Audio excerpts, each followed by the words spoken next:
So greyhound racing is part of an annual debate among lawmakers, and while this bill wasn't the decoupling measure that many want, supporters say it does go a long way to protect the dogs. Breeders of racing greyhounds say it's common for dogs to be injected with steroids. They say it's a form of birth control, but Representative Jared Moskowitz believes their goal is really to save money. If those female greyhounds are in heat, they can't race, and they have to get new dogs on the track to race. Moskowitz was among 84 House members who voted for a bill that would ban the use of steroids in racing dogs. He said they can have unhealthy repercussions.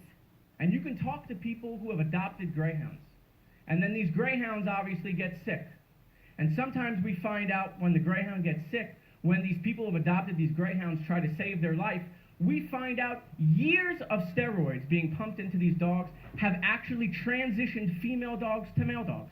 The bill is sponsored by Representative Carlos Guillermo Smith. He said there's already a law that requires the state's Division of Pari-Mutuel Wagering to adopt rules that ban any substance prohibited by an international racing commission. And they didn't get it right.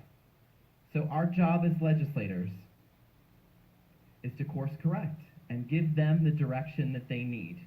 Under state law, dog tracks that want to offer other forms of gaming like poker must continue to hold live races. Some argued that this bill could equate to a decoupling of the two by putting dog breeders out of business. It is a little bit of a mystery to me why even my own kennel club in Palm Beach County is not fighting this bill. And maybe it's as simple as they'd rather play blackjack and slot machines than race dogs. Representative Rick Roth, an opponent of the measure, said he was also concerned that supporters were relying more on emotion than on facts.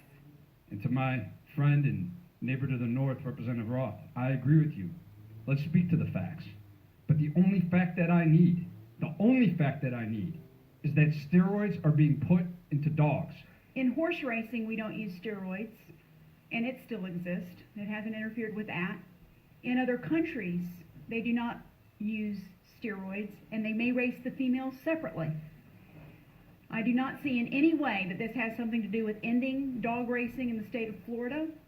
I think it has everything to do with protecting the health of the dogs. The bill now moves to the Senate, where a similar bill has one more committee step. Greyhound racing is also likely to be a part of the discussions between House and Senate lawmakers as they negotiate new gaming legislation. They're expected to meet again in conference next week. Thanks, Rebecca.